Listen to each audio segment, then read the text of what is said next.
Before we dive into this incredible story, make sure you're part of our journey. Hit that subscribe button, turn on notifications, and get ready for a story that will leave you thinking. And if you love inspiring tales, a like goes a long way. Look at his shoes! The words cut through the playground noise like a knife. 10-year-old Miguel froze, eyes fixed on his worn-out sneakers as laughter erupted around him. The expensive basketball shoes he'd carefully taped together that morning suddenly felt like burning coals beneath his feet. He'd been noticed, the one thing he'd been desperate to avoid in his new school. The schoolyard fell silent as Kyle, wearing pristine Jordans that cost more than Miguel's mom made in a week, circled him like a predator. "Did you get those from a dumpster?" Another wave of laughter. The teacher on duty glanced over, then deliberately looked away. Miguel clutched his tattered backpack tighter against his chest, the only shield he had. Tears burned behind his eyes, but he wouldn't cry. Not here. Not now. What no one noticed was the large black SUV that had pulled up at the school entrance, or how the muscular man in sunglasses had stopped mid-conversation with the principal, how his body tensed as he watched the scene unfold. Dwayne "The Rock" Johnson was supposed to be here for a charity announcement. Instead, he found himself witnessing something that struck a chord deep within him, something from his own past. If this moment made you feel something, imagine what's coming next. Hit that like button and stay with us. Subscribe now. Miguel could feel his heartbeat in his throat as the circle of students tightened around him.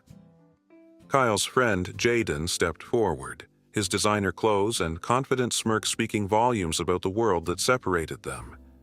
"Nice tape job. Very fashion-forward," he said, nudging Miguel's foot with his own immaculate sneaker. The crowd's laughter intensified, smartphones appearing to capture his humiliation. This wasn't just bullying anymore, it was entertainment.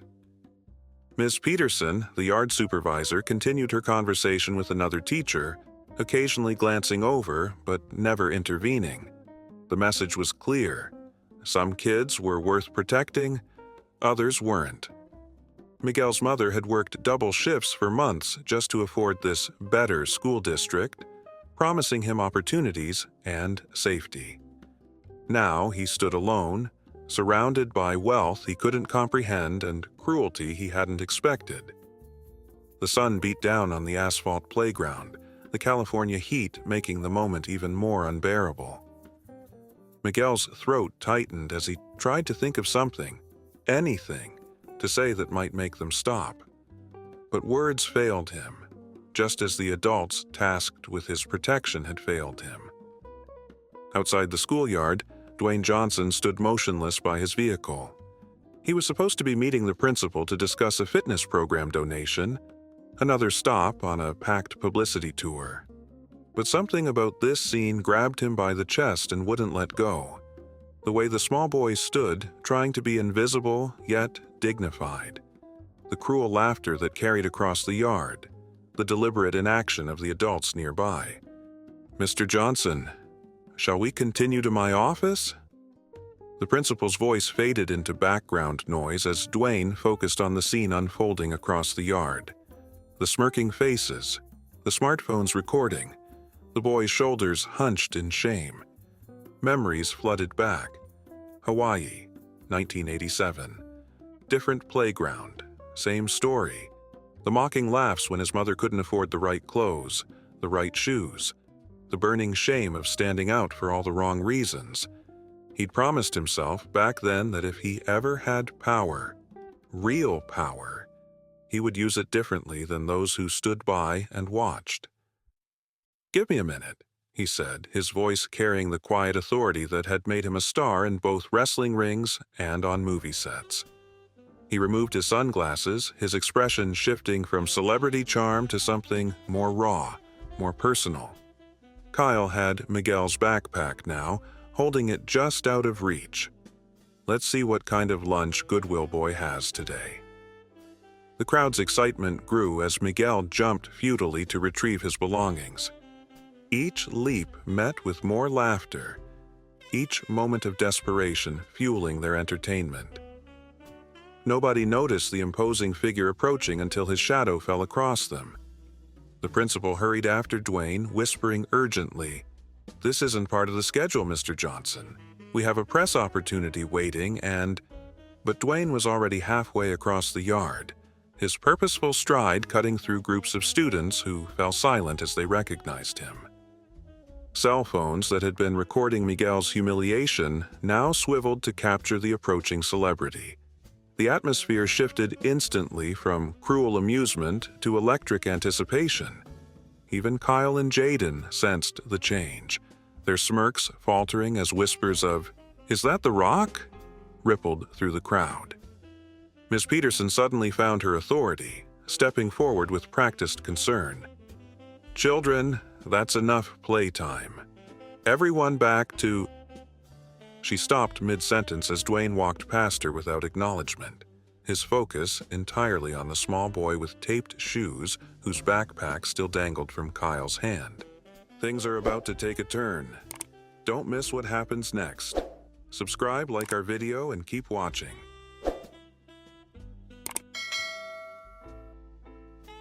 The playground fell into an unnatural silence as Dwayne approached. Kyle, still holding Miguel's backpack, stood frozen between the instinct to run and the paralysis of sudden celebrity encounter. Students who had been active participants in the mockery moments before now tried to dissolve into the background, their faces a mixture of awe and emerging shame. "I think that belongs to him." Dwayne's voice wasn't raised, but it carried across the yard with unmistakable authority. He nodded toward the backpack in Kyle's grip. The boy's fingers released it instantly, the backpack dropping to the asphalt with a thud. Dwayne picked it up, methodically brushing off the dust before handing it back to Miguel, whose eyes had grown wide with disbelief. Their hands met briefly in the exchange, one small and trembling, the other large and steady. The connection seemed to ground Miguel, a flash of dignity returning to his posture. "Thank you," Miguel whispered, clutching the backpack against his chest. Dwayne's focus shifted to Kyle and Jaden, who seemed to be trying to become invisible. He didn't raise his voice or make a scene. He simply looked at them with an expression that carried the weight of his own childhood memories. "Those are nice shoes you've got," Dwayne said to Kyle, his tone conversational but carrying depths that made the boy shift uncomfortably. "Limited edition, right? Must have cost someone a lot." Kyle nodded wordlessly, uncertain whether to feel proud or ashamed of his pristine Jordans. Dwayne crouched down, bringing himself eye level with Miguel. "What's your name, brother?" The gentleness in his voice contrasted with his imposing physique. "Miguel," came the quiet response, still clutching his backpack like a lifeline. "Miguel," Dwayne repeated, nodding as if the name carried significance. "I like your shoes, Miguel." Confused murmurs rippled through the crowd. The taped-up sneakers were the very thing they'd been mocking moments before. Miguel looked down, unsure if he was being set up for another joke. "No, really," Dwayne continued, his voice carrying so everyone could hear. "Those shoes tell me something about you. They tell me you take care of what you have, that you're resourceful." He glanced meaningfully at Kyle's expensive shoes. "Some people think the value of something comes from its price tag. Real men know it comes from how you treat it." The principal had reached them now, nervously glancing between Dwayne and the crowd of students recording everything on their phones. What had been planned as a controlled photo opportunity was spiraling into something raw and unpredictable. "Mr. Johnson, perhaps we should continue this discussion in my office," she said with a strained smile. Dwayne stood, his full height even more impressive up close. "Actually," he replied, his eyes scanning the crowd before settling on Miss Peterson, who was trying to blend into the background. "I'd like to talk right here. Some lessons are best learned in public." Miss Peterson stepped forward reluctantly, aware that dozens of phones were capturing her every move. "Children, let's give Mr. Johnson some space. He's here for an important announcement, not to—" "Not to what?" Dwayne interrupted, his tone still measured but carrying an edge now.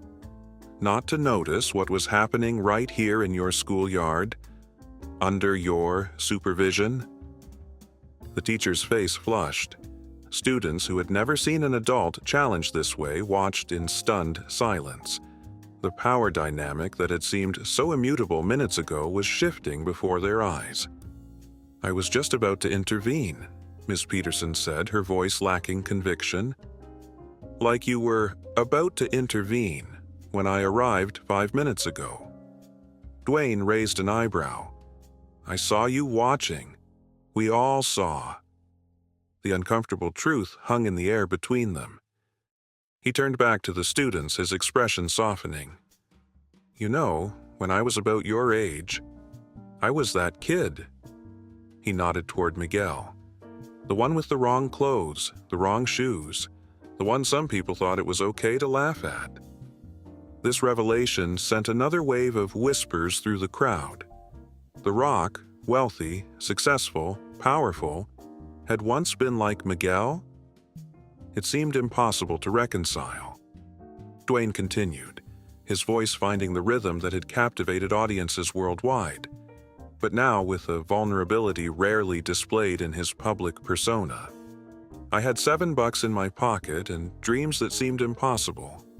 What I didn't have was someone to stand up when I needed it most."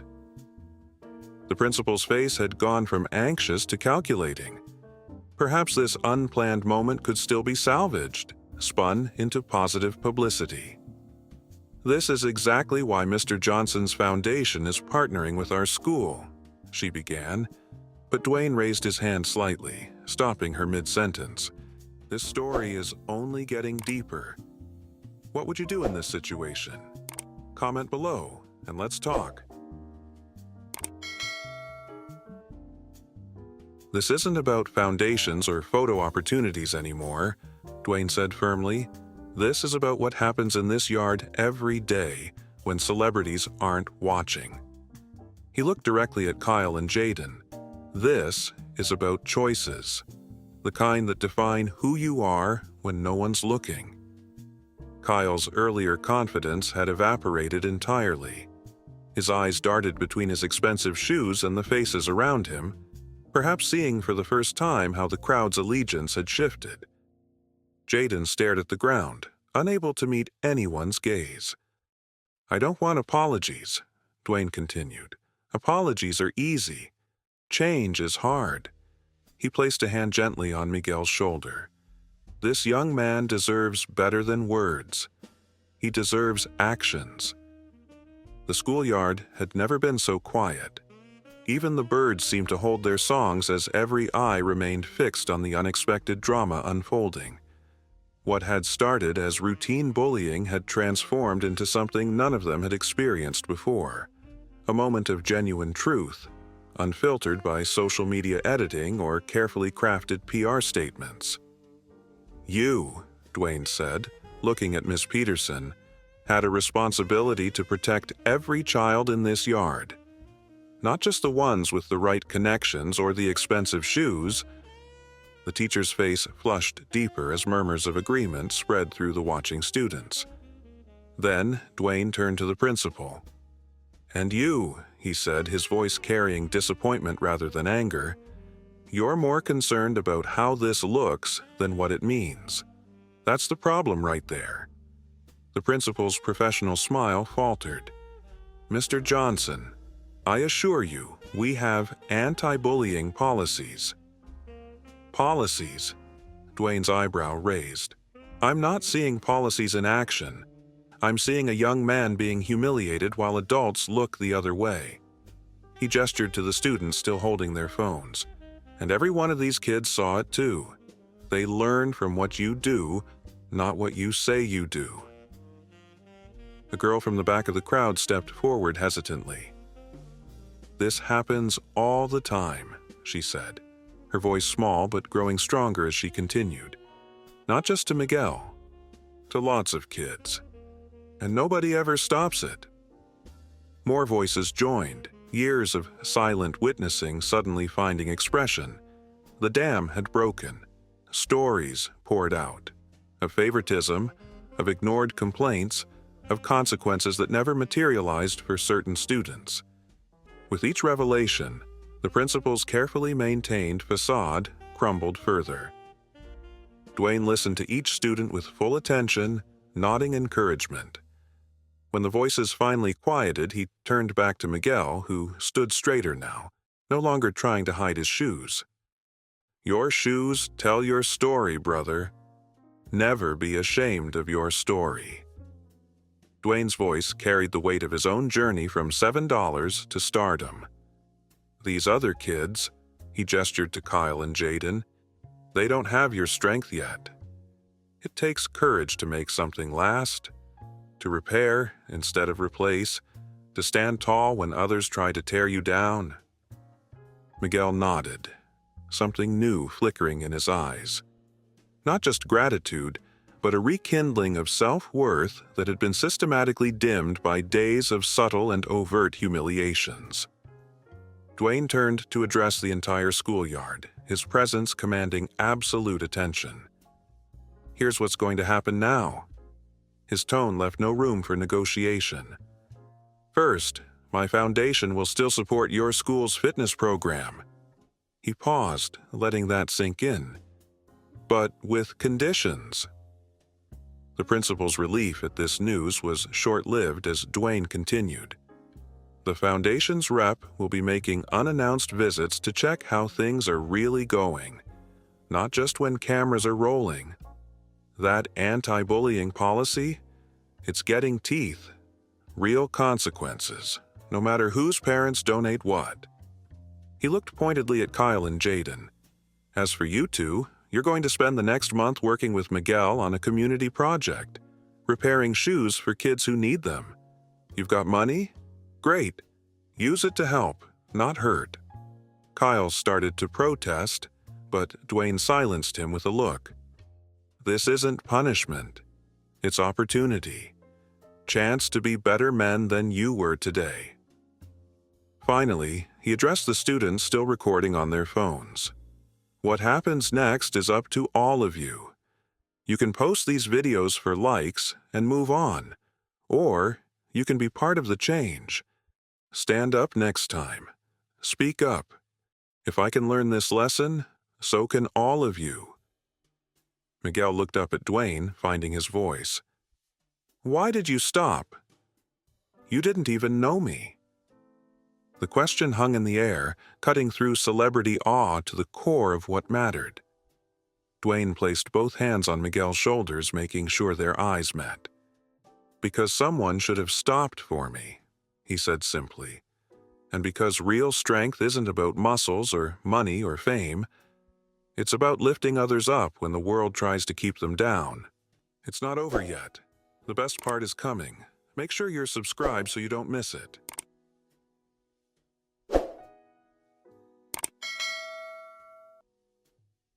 The videos spread faster than anyone could have anticipated. Within hours, Number Real Strength was trending nationwide. By evening, major networks were running the footage, not just of Dwayne's intervention, but the raw, unfiltered moments that followed. The story resonated beyond celebrity gossip, touching on issues that affected schools everywhere. Miguel returned home that day to find his mother in tears, her phone flooded with messages from co-workers who'd seen her son online. But these weren't tears of shame. These were tears of vindication. Finally, someone had seen what her gentle, resourceful boy endured daily. Finally, someone with power had used it to protect rather than intimidate. He said my shoes told my story, Mama, Miguel explained, his voice steadier than it had been in months. The shame that had weighed on him as he taped those shoes together that morning had transformed into something else entirely, a quiet pride in his resilience. The principal called that evening with profuse apologies and promises of sweeping changes. Miguel's mother listened silently before replying, "My son deserved better from day one, not just when celebrities are watching." She hung up knowing, for the first time, she had the leverage to demand the protection her son had always deserved. The following weeks brought changes no one could have predicted. Kyle and Jaden, initially reluctant participants in the shoe repair project, gradually found unexpected satisfaction in creating something useful. Under Miguel's patient guidance, they learned the skills their privileged upbringings had never required: how to mend, how to make things last, how to value function over fashion. Ms. Peterson submitted her resignation, but Dwayne's foundation representative, who had indeed made those promised unannounced visits, suggested a different path. "Learn and grow, just like you're asking the kids to do," she'd said. The teacher stayed, humbled but determined to earn back trust she'd carelessly discarded. The school's social hierarchy didn't collapse overnight, but subtle shifts occurred daily. Students who had silently suffered similar treatment found their voices. Those who had been passive bystanders began intervening when they witnessed injustice. The power of example, it seemed, was working its way through the ecosystem, one interaction at a time. Miguel still wore his taped shoes, but now they carried different meaning. Other students began bringing him footwear they might have previously discarded, asking if he could teach them his repair techniques. What had been a mark of shame became a symbol of resourcefulness, an unexpected badge of honor in a community re-examining its values. 1 month after the incident, Dwayne Johnson returned to the school without cameras or publicity teams. He arrived during lunch break and walked straight to the corner of the yard where Miguel and several other students, including Kyle and Jaden, had set up their unofficial shoe repair station. The children fell silent as he approached, but their silence carried awe rather than fear. Miguel stood to greet him, his stance confident in a way it hadn't been before. "How's it going, brother?" Dwayne asked, surveying the collection of refurbished shoes lined up on a folding table. "Good," Miguel replied, then, with a hint of pride, added, "We've fixed 37 pairs so far." Dwayne examined their work, picking up a particularly well-mended running shoe. "This is craftsmanship," he said, nodding appreciatively. "You've got skilled hands." Kyle, who had been hanging back, stepped forward. "Miguel taught us," he admitted, the words carrying the weight of a journey from mockery to respect. "He's better at this than anyone." The transformation wasn't just in words. Something fundamental had shifted in how these boys carried themselves, how they related to each other. The hierarchy that had seemed so rigid a month ago had yielded to something more authentic, mutual respect born of shared purpose. As Dwayne prepared to leave, Miguel walked him to his car. "Thank you," he said simply, "not just for stopping them, for seeing me." Dwayne clasped the boy's shoulder.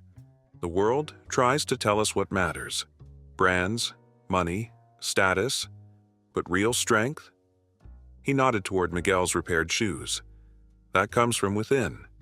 Never forget that, brother."